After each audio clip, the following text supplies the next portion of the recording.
My name is Diane Foster. I'm 41 years old. I work in fraud prevention for a regional bank, which means I spend my days reading account activity the way other people read weather reports, looking for the pattern before the storm actually hits. I raised my daughter Rachel alone since she was 9. I have flagged thousands of suspicious transactions in my career. None of that prepared me for finding one that led straight back to my own family. 4 months ago, my mother died. She left almost everything to my daughter. The house on Birchwood Lane, her retirement accounts, a life insurance payout, just over $210,000 in total. My sister Karen didn't get a dime, and she decided that was a problem she could solve herself. She called it a family meeting. She told Rachel it was about going through Mom's things together, about healing. When Rachel walked into our mother's living room that Saturday afternoon, there was no box of old photo albums waiting on the coffee table. There was a man in a blazer she'd never met, a folder full of documents, and 3 adults who had clearly arrived early to get their story straight before a 22-year-old girl showed up alone. My sister made one mistake. She assumed I wouldn't find out what she'd done with that power of attorney until it was far too late to undo. What happened in that living room over the next half hour didn't just settle an inheritance dispute. It ended something in our family that had been rotting quietly for years, and it started the moment I walked through that door with a folder of my own. Welcome back to her side of the story. This is a place for every woman who held it together. Alone, the ones who didn't get to fall apart because somebody had to keep standing. If this story feels familiar to you in any way, stay with me. And don't forget to subscribe so you don't miss what happens next. My mother, Eleanor Doyle, spent 34 years as the head librarian at the Cedar Hollow Public Library in Vermont. She retired at 65 and spent the next decade exactly the way you'd expect a librarian to spend. Retirement reading 2 books a week, keeping a garden that embarrassed everyone else on Birchwood Lane, and hosting a Thursday night book club that had technically stopped reading books years ago and just drank tea and gossiped. She had 2 daughters. Karen was the oldest, 5 years ahead of me. She was the confident one, the one who filled a room, the one our father used to say could sell snow to a snow. When he passed away 11 years ago, most of what he left behind went to paying off Karen's second divorce and her first failed real estate venture. And nobody in the family said much about it out loud. I was the quiet one. I visited on Sundays. I called on Wednesdays just to check in. I was the one my mother phoned when her hip started acting up. Not because I was closer geographically, but because I was the one who would actually pick up. Mom never came out and said she noticed the difference between us, but she noticed everything. She noticed that Karen visited when her real estate business needed a bridge loan. She noticed that I showed up with a casserole and stayed to fix the leaky faucet. Myself, instead of calling a plumber I couldn't afford to pay for her. She used to tell me that Karen had the shine and I had the follow through. And for years I thought that was just something mothers say to make the quieter child feel better. For months after the funeral, sitting at my kitchen table with a stack of bank statements I never should have had to pull, I understood exactly what she meant. Follow through was the thing that would hold this family together once the shine ran out. Rachel moved in with my mother almost 2 years before she died. She was 20, in the middle of her veterinary technician program, working part-time at an animal clinic, and barely covering rent on a shared apartment across town. I couldn't help her much. Bank compliance doesn't pay badly, but it doesn't pay generously either, and I was still climbing out of my own divorce. Mom had a spare room and a house that had started to feel too big and too quiet for one woman in her late 70s. What started as convenience turned into something neither of us expected. Rachel drove her to every cardiology appointment. She learned how to read the labels on 11 different prescription bottles. She stayed over 3 or 4 nights a week even after she technically moved into her own place nearby, because Mom's evenings had gotten harder, and somebody needed to be there when they did. Karen visited 4 times in those 2 years. Every visit followed the same pattern. She'd walk through the door, glance around at the house like she was pricing it for a listing, and ask how Mom's finances were holding up. She never once asked how Mom's heart was holding up, which was the actual question that mattered. The 3rd visit, Karen pulled me into the kitchen while Mom was napping. She asked if Mom had updated her estate paperwork recently. I told her I genuinely didn't know. She said someone in the family should look into that before things got complicated. Then she left before dinner, the way she always did. Rachel told me once, while we were doing dishes at Mom's sink, that she'd overheard Karen on the phone in the driveway, talking about what the house on Birchwood was probably worth now. I told Rachel not to worry about it. I told her to focus on school and on Grandma. I told her the right things would sort themselves out eventually. I needed to believe that, because I didn't yet know how much I'd have to do to make it true. My mother had a cardiac event in March, 14 months before she died, a bad one. The kind that lands you in the ICU for 4 days. I was 3 states away at a compliance conference when it happened, and couldn't get a flight back until the following afternoon. Karen got there first. While Mom was still groggy from sedation, a hospital social worker had Karen sign paperwork, designating herself as medical power of attorney, purely so someone local could make time-sensitive care decisions if Mom couldn't. It made sense at the time. Nobody thought twice about it. Mom recovered. She lived another 14 months. Nobody ever formally revoked that medical POA, because nobody imagined it would matter once she was well enough to make her own decisions again. That turned out to be a serious oversight, and it wasn't mine or Rachel's. It was Karen's decision to exploit it. Mom passed in January, on a Tuesday morning, from a stroke that the doctor said happened quickly and without much warning. The funeral was small, 40 or so people in a church built for 300. Rachel stood next to me through the entire service. Karen arrived 20 minutes late and left before the reception even started. The will was read the following week in the office of Howard Simmons, an elder law attorney my mother had used for 2 decades, and a longtime family friend of ours. Besides, Rachel, Karen, and I sat across from his desk in a room that smelled like old paper and coffee that had gone lukewarm an hour earlier. Howard read it plainly. The house on Birchwood Lane, along with her retirement accounts and a life insurance payout, totaling roughly $210,000, went to Rachel Marie Foster. There was one line at the end I will never forget. To my granddaughter Rachel, who showed up for me when it would have been easier not to. Karen got nothing. Not the house. Not $1 of the savings. I watched her face while Howard read it. She didn't cry. She didn't argue. She sat completely still with her hands folded in her lap, staring at Howard like he'd pulled out the wrong document by mistake. He asked if either of us had questions. Karen said no, stood up, buttoned her coat, and walked out without looking at me or at Rachel. Rachel whispered, "Is she going to be okay?" I said, "Give her some time." That silence lasted almost exactly 2 days. Karen called me Thursday evening, her voice flat and rehearsed, like she'd practiced the opening line in the mirror. "We need to talk about the will," she said. "Talk about what, Karen?" "Howard, read it. It's done. It's not fair, Dion." Mom wasn't in her right mind at the end. Rachel had 2 years of influence over her.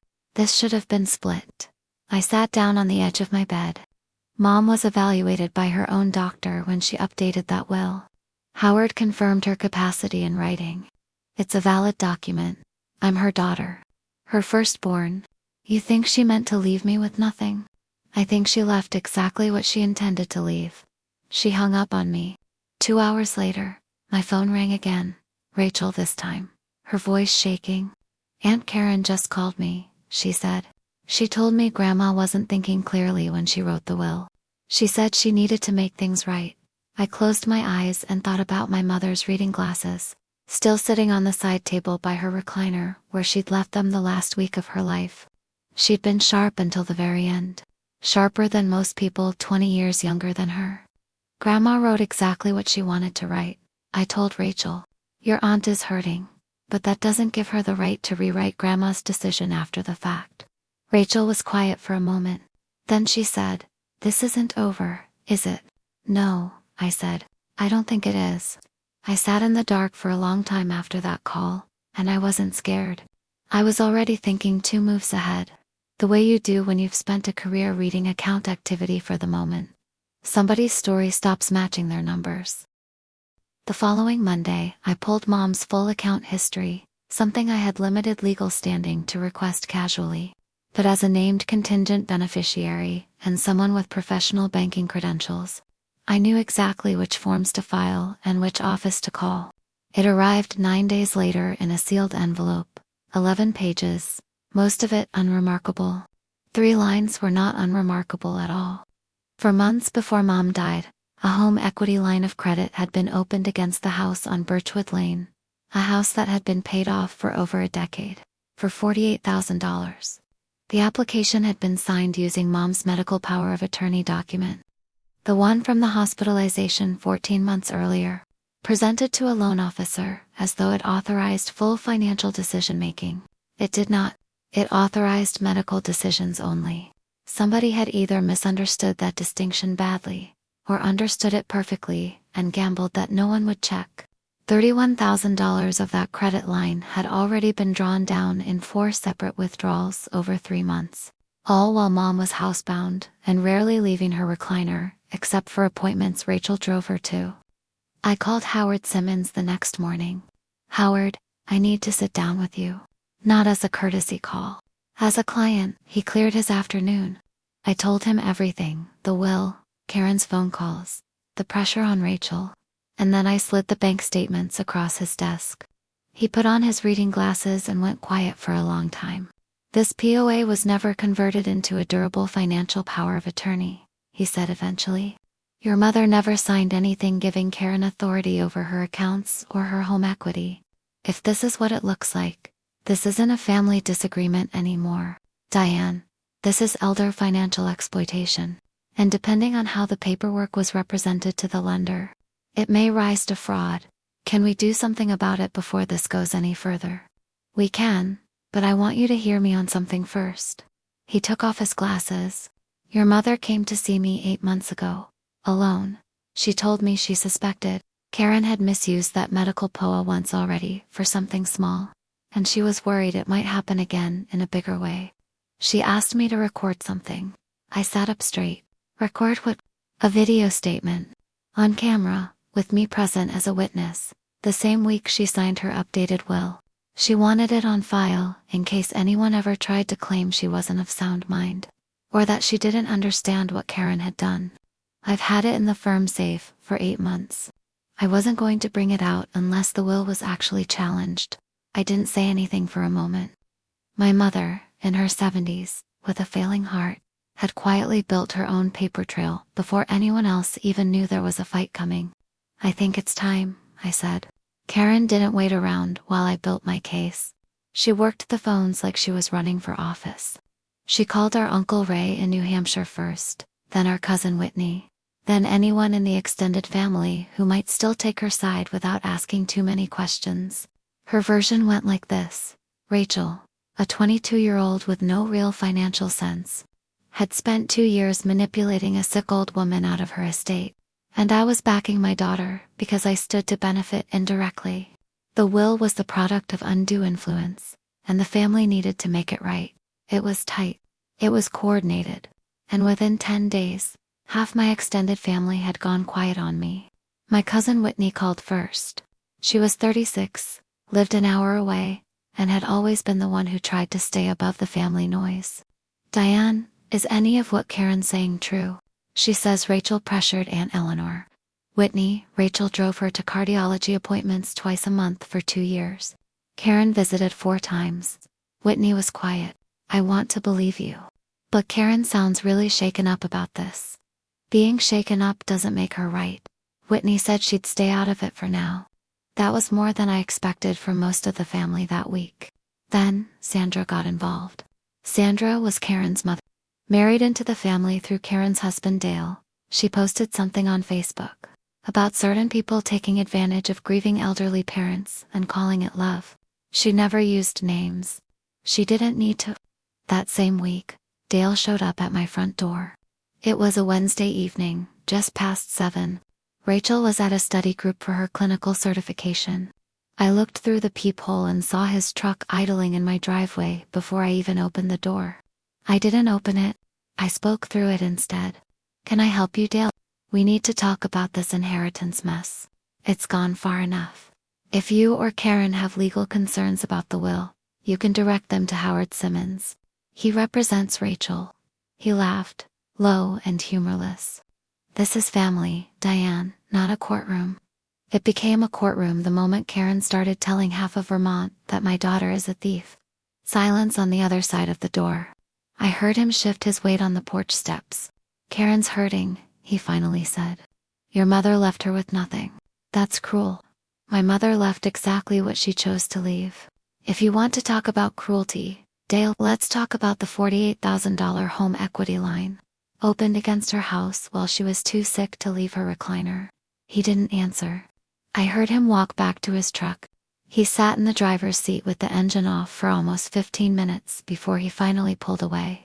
I stood at my kitchen window and watched his taillights disappear down the street, my hand steady, my chest tight in the particular way it gets tight when you know a fight is coming whether you want it or not. The following week, Karen escalated again, and this time she went straight at Rachel. She showed up at the veterinary clinic where Rachel was doing her clinical placement hours and waited for her in the parking lot after her shift. Rachel came home that evening with red eyes and a voice that cracked on every other word. She was just standing there when I walked out, Rachel said. In front of my supervisor and two of the other techs. She said, loud enough for everyone to hear. You know what you took isn't really yours. I sat down next to her on the couch and put my arm around her shoulders. She's wrong, Rachel. Grandma wrote exactly what she wanted, with a lawyer, with a documented evaluation of her state of mind. She chose you because you earned it every single week for 2 years. Rachel wiped her eyes. What if it never stops? What if it just keeps following me into every part of my life? It's going to stop. I need you to trust me on that. That night over dinner, neither of us had much appetite for. Rachel finally said the thing I'd been dreading. Maybe I should just give her some of it. If it makes this stop. I set my fork down. All of it, or some of it. I don't know. Any of it. I'm in the middle of my clinical rotation, Mom. I have my certification exam in 5 weeks. I can't keep looking over my shoulder in a parking lot. I looked at my daughter and thought about my mother, 3 days before she passed. Squeezing my hand and saying, almost as an afterthought, Rachel's the one who stayed.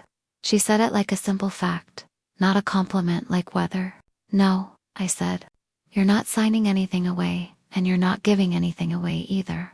Grandma didn't forget about Karen. She remembered everything Karen did, and she still chose you anyway. That's not something you owe an apology for. Rachel was quiet for a long moment. Promise me you'll fix this. I promise. But I need you to trust me completely for the next 2 weeks. Can you do that? She nodded. I trust you. The group text came the following Monday morning, sent at 8:40 while I was pouring coffee. Karen had created a thread with me, Rachel, Whitney, Uncle Ray, Sandra, and Dale. Family meeting Saturday, 2 p.m., at Mom's house. Time to settle this like adults and honor her memory properly. Everyone welcome.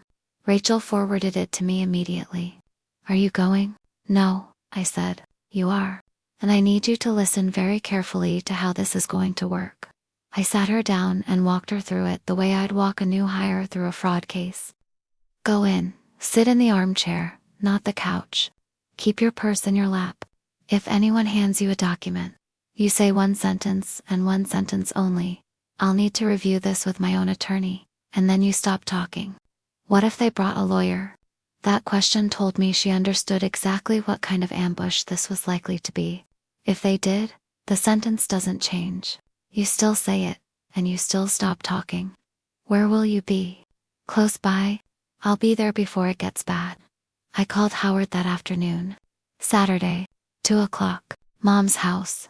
I'll be in position, he said. And Diane, I think it's time to have that video ready to play. If it comes to that. I spent the rest of the week organizing everything into a single folder. The certified will, the bank statements showing the HELOC draws, the loan application with the misapplied power of attorney, and a printed authorization from Howard's office to access the video recording if the meeting required it. 2 envelopes, side by side in my briefcase. One held the paper trail. The other held the thing I hoped I wouldn't need to use, but had ready anyway.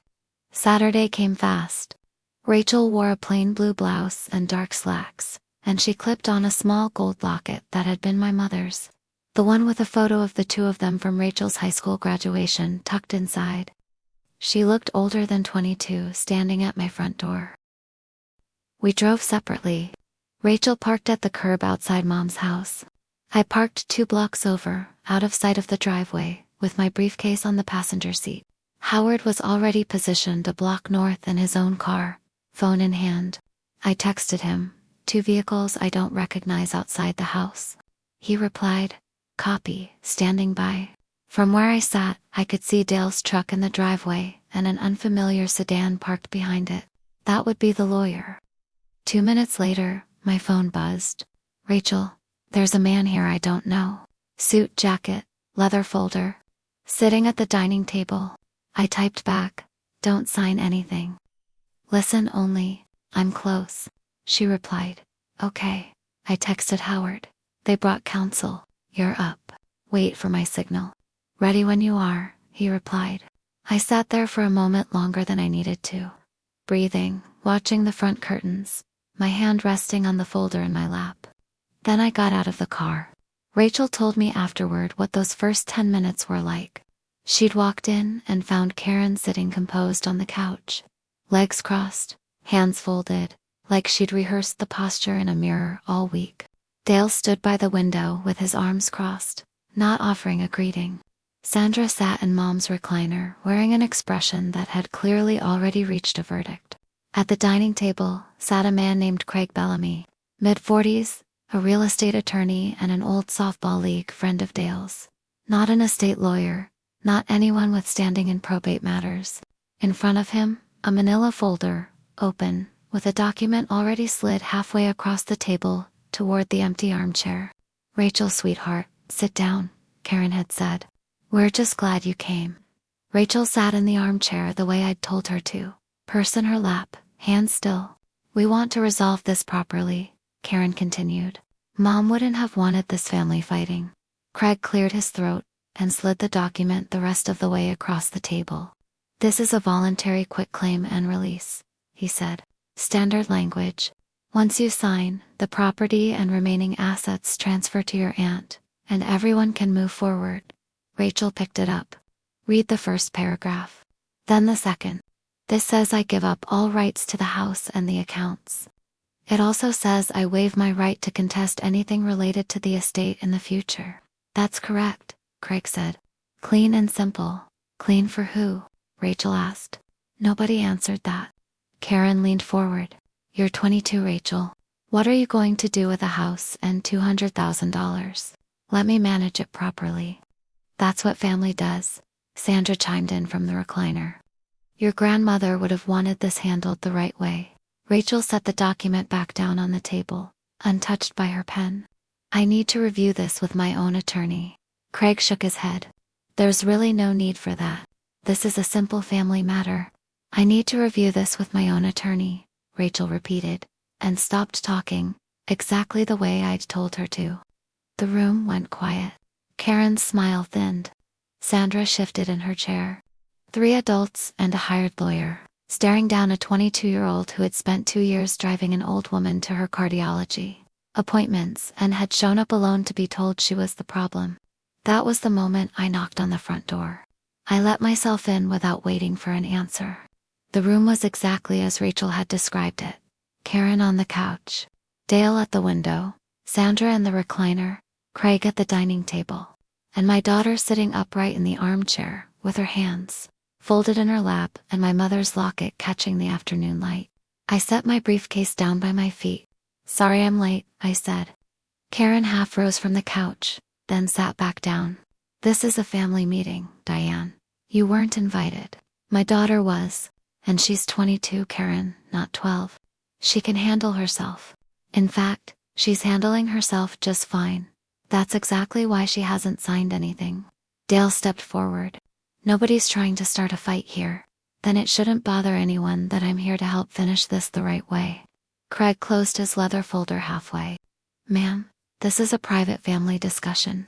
A private discussion with outside counsel present. A legal release document on the table, and no independent representation for the person you're asking to sign it, I said. That's not a discussion. That's a pressure campaign with a folder. His jaw tightened, but he didn't respond. I walked over and sat on the arm of Rachel's chair, my hand on her shoulder. I felt her exhale. So, I said, who wants to start? Nobody did, for a long moment. The same mantel clock that had ticked in that living room since I was a child kept marking time in the silence. My mother used to wind it every Sunday evening without fail. Karen recovered first. She always did. Composure was the one tool she never lost her grip on. We're all here because of Mom, she said, pressing her palms together. And I think we owe it to her memory to handle this fairly. Rachel doesn't need the burden of a house and that much money at her age. I'm offering to manage the estate responsibly. Manage it for whom? I asked. For the family. Karen has every right to a share, Dale cut in. She's the eldest. She was Mom's first daughter. She has no right to this, I said quietly. Not to the house, not to the accounts. Mom made her decision, and it's been legally certified. Craig tried again. The document Rachel's reviewing is entirely voluntary. No pressure involved, Mr. Bellamy, I said, and watched him blink at the use of his own name. You're a real estate attorney, not an estate or probate specialist. You weren't retained by Rachel, and she hasn't had independent counsel review this. Anything she signs in this room today is contestable the moment she puts down that pen. The room went very still. Then, without a knock, the front door opened. My cousin Whitney walked in, carrying a box of pastries and a confused expression, clearly not expecting to find a lawyer at the dining table. What's going on in here? She asked. Karen told me we were sorting through Aunt Eleanor's keepsakes today. We are, Karen said quickly. We're just finishing up some paperwork first. Whitney set the box down slowly. Paperwork with a lawyer at a family gathering. It's nothing, Whitney, Sandra said from the recliner. Just something Rachel needs to sign. Whitney turned to me. Diane, what is actually happening? My sister organized a meeting with outside counsel to pressure Rachel into signing away her entire inheritance. No independent representation. No advance notice about a lawyer being present. Rachel is 22, and she was sitting in this room alone until I arrived. Whitney's face changed. She looked at Karen, then at the document on the table, then back at me, arms crossing over her chest. You told me this was about photo albums. That was the moment I reached for my phone and sent Howard a single word. Now, 90 seconds later, 3 measured knocks landed on the front door. I opened it myself. Howard Simmons stood on the porch in a gray suit, briefcase in hand. The kind of steady presence that made courtrooms quiet down without him raising his voice. Karen was already on her feet. Who is this? Howard Simmons, he said, stepping past me into the room. A state counsel, representing Rachel Foster in all matters concerning Eleanor Doyle's estate. Craig's face lost color fast. He knew the name. Are you retained by the beneficiary? He asked. I am, and have been since before the will was even read. Craig began gathering his papers without another word. Karen pointed at him, panicked. This is ridiculous. We're trying to handle this as a family. Howard ignored her. He picked up the quitclaim release from the coffee table, read it in silence for perhaps 20 seconds, and set it back down.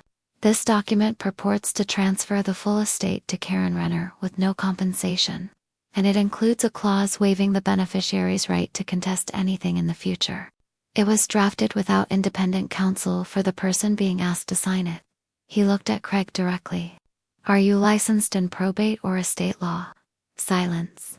This document has no standing, Howard said, and I'm formally advising my client not to review, sign, or acknowledge it further. Craig closed his folder and looked at Dale. Dale looked away. Howard placed both hands flat on the dining table. Let me be clear about where things stand legally. Eleanor Doyle's will was executed under the supervision of my office, following a documented capacity evaluation by her cardiologist and her primary physician. It has been filed and certified through Vermont Probate Court. It is final. He turned to Karen.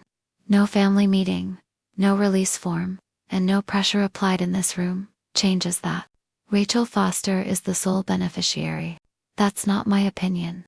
That's a certified legal fact. Karen's mouth opened, but nothing came out. Sandra stood from the recliner. "This is a family matter. You have no business here." Howard didn't look at her. The moment outside counsel was brought into a family gathering to present a legal release to a beneficiary without independent representation. It stopped being a family matter, ma'am. Dale reached for his jacket off the back of a chair, moving like a man deciding which exit to take. Craig stood. "I think we're done here," he said, mostly to Dale. "I told you this wasn't the way to handle it." He walked out the front door. His car pulled away less than a minute later. 4 people remained, and the weight in the room had shifted entirely. Karen was still standing, but she wasn't in control of anything anymore. I opened my briefcase. I'd been carrying this moment around for weeks. I pulled out the first folder and laid the bank statements across the coffee table, 1 page at a time. A home equity line of credit was opened against Mom's house for months before she died, I said. $48,000. Using the medical power of attorney from her hospitalization. 14 months earlier, a document that only ever authorized medical decisions.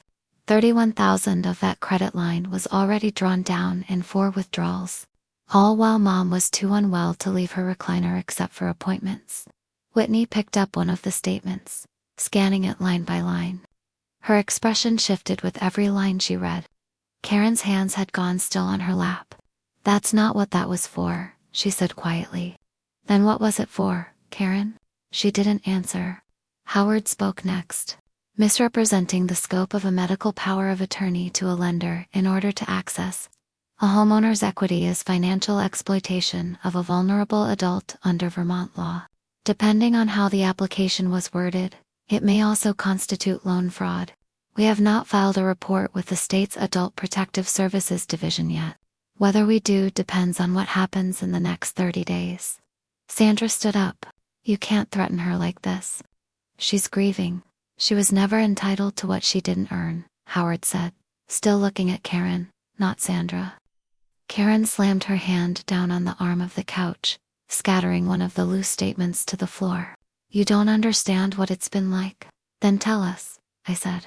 "Because right now all we understand is a forged loan application and a woman crying about fairness."